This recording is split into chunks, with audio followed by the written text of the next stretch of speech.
College Football 26 gameplay is here, as EA has finally let members of their EA Creator Network drop some footage they've collected in the previous days, and we get to feast our eyes as we get ready for the game's early access and global launch in the coming week. Now, if you are a Dynasty player and you specifically enjoy user versus CPU, well, this video is just for you. You're not going to want to miss this.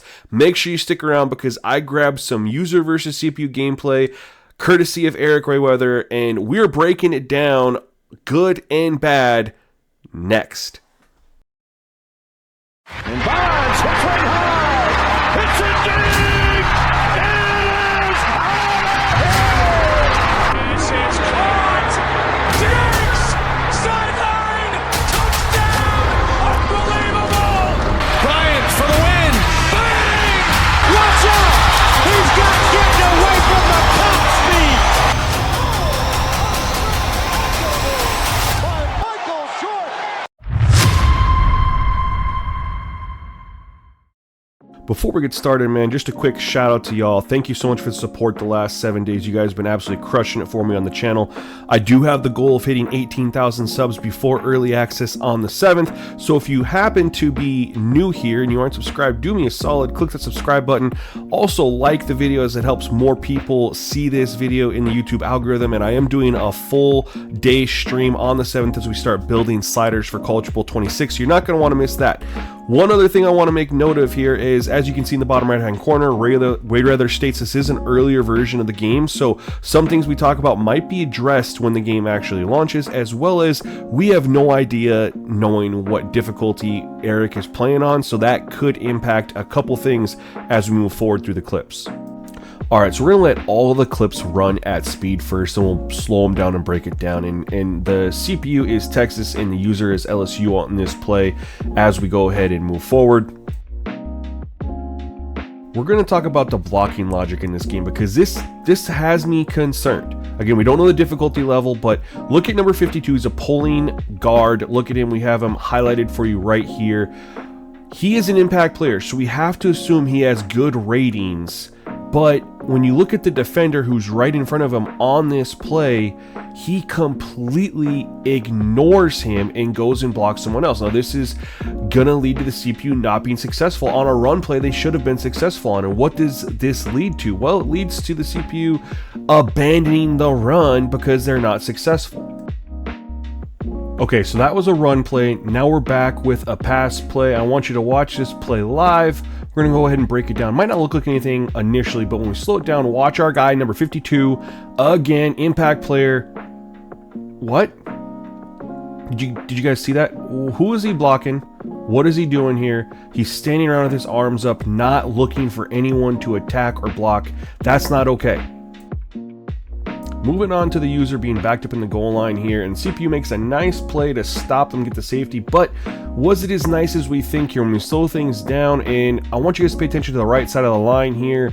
This is where you're going to want to focus your attention to number 56, number 10, and number 78, as they look like they are going to block the two defenders, by the way, but they end up blocking nobody. Two defenders gets through three offensive linemen who are now chasing them on the goal line. This is how we got to a safety. This is not good logic. This is not okay. I'd be very upset if this happened to me. Again, we need this fixed. Now, it seems like we're going to have some inconsistencies in the line play because this is a good play. I like this play at speed, and when we break it down, I'll tell you why. Number one, first things first, I want to shout out EA because I never noticed this last year. Noticing the quarterback IDing the mic with the point to ID the mic. That is new to me. I don't remember them doing that. You can see him making line adjustments. And then as we go through this slowly, they didn't have enough protectors versus the pass rush, but he still got it out quickly. Everyone lined up well. I really appreciate that play. All right, we got another good play for you guys, and it's not all negative. I like to be positive and constructive in my criticism, but I really like this play at full speed and breaking it down, which we're going to do for you here. Now for this, I want you guys to pay attention to the right side of the line where we have circled here. We got the tight end and the right tackle, and we're going to follow them. Now this is designed to set up on the jet touch pass for the tight end to block the edge impact player and break off and hit the second level. But as he is engaged here, he needs to hit his block, allow number 14 to take over and go get second level. But that impact player, edge defender, does not give up the leverage to let him get outside, get to the second level, and it allows both of those guys to collapse and make a play. I like it. All right, another good play, man. This one we're going to let it go live and then rewind it, slow things down. Why do I like this play? It looked insignificant. Well, it's pass rush from the CPU, which has been difficult to get in College Football 25 and previous Maddens. But I want you to pay attention to the edge rusher against the left side tackle there. He gets pressure through the move to go inside, not always getting pressure by getting around the edges and the outside, but he gets leverage and then comes back inside. I love seeing that. All right, so this one we got for sure good, and then I'm not really sure. I'm gonna let you guys decide. I'm gonna break it down for you how I see it. We're gonna go through this play, slow things down. Now, the first thing we're gonna talk about is the pass protection. I do like how the CPU goes max protect here against this look, and they do an excellent job of mass protecting. Once we slow things down, you got a nice pocket here. This is extremely well done. I'm a huge fan of this. Now we're going to transition is the top of your screen, DB versus wide receiver in action up here. Now on this look, it looks like the wide receiver has outside leverage, DB's playing inside, and the quarterback throws what's going to look like a deep in route. And on this play, the DB should be coming underneath coverage, but instead he appears to run the route for the wide receiver. This to me looks like route mirroring. I do not like this, but I'll take your guys' consideration. Give me your thoughts. All right, this is my favorite clip in this video. I absolutely love this play. We're going to let it, of course, run at speed. Then we're going to break things down. I'm going to talk about why I love this particular play so much. And again, we're seeing some just inconsistencies in the blocking logic from the game.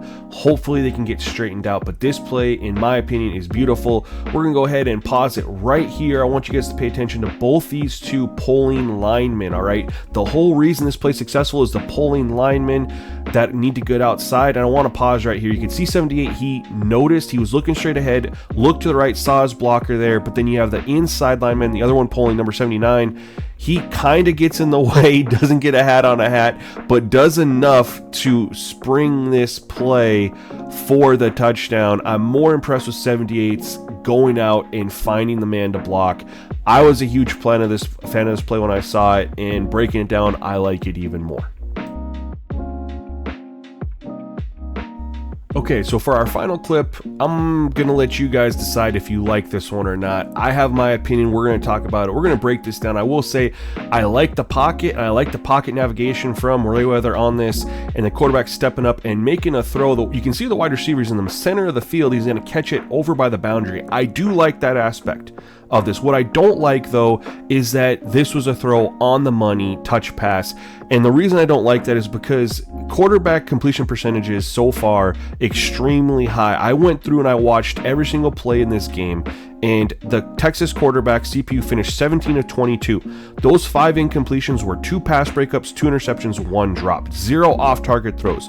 The LSU quarterback, controlled by the user, was 14 of 19. 4 of his 5 incompletions were he was hit as he was throwing, and the other one he threw it and it was on target. The wide receiver caught it out of bounds. So I'm very nervous about the fact that I have not seen an off-target throw in this game. However, this play does look very cool. I'll let you decide if you like this or not. I personally would have liked to see him lead the wide receiver too much, and it went out of bounds. But again, opinion is all relative. I'm just giving you guys my thoughts. Love to know what you think in the comment section below. Otherwise, y'all, stay tuned to the next one. Peace.